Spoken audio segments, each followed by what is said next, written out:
Committee কি জিনিসের নাম? মসজিদ চালাবে, মিম্বারের উপর যখন খতিব বসছে তখন সমস্ত কমিটি মিম্বারে খতিব সাহেবের জুতা বহন করবে, অন্য কোনো অধিকার নাই।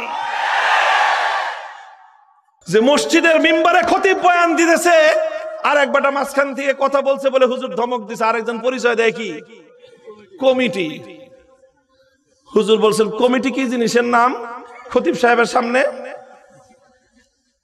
নাম নিলাম নাই, মোহাম্মদপুর অঞ্চলের এক কমিটি আছে, এরপরে যদি প্রয়োজন হয় তাহলে নাম নিয়ে এই 40 ফিট অঞ্চলের মধ্যে তাকে অবাঞ্ছিত করে দিব।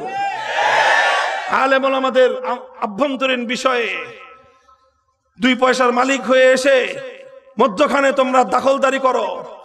আলেম ওলামাদের মীমাংসিত বিষয়কে, মীমাংসার বিষয়কে, সুন্দর উদ্যোগগুলোকে তোমরা মধ্যখানে অন্তরায় হয়ে বাধা দেওয়ার চেষ্টা করো। 1 দিন 2 দিন 3 দিন দেখবো, এরপরে পিঠের চামড়া থাকবে না। কথাগুলো বললাম, যাদেরকে বললাম ভালো করে শুনে রেখেন।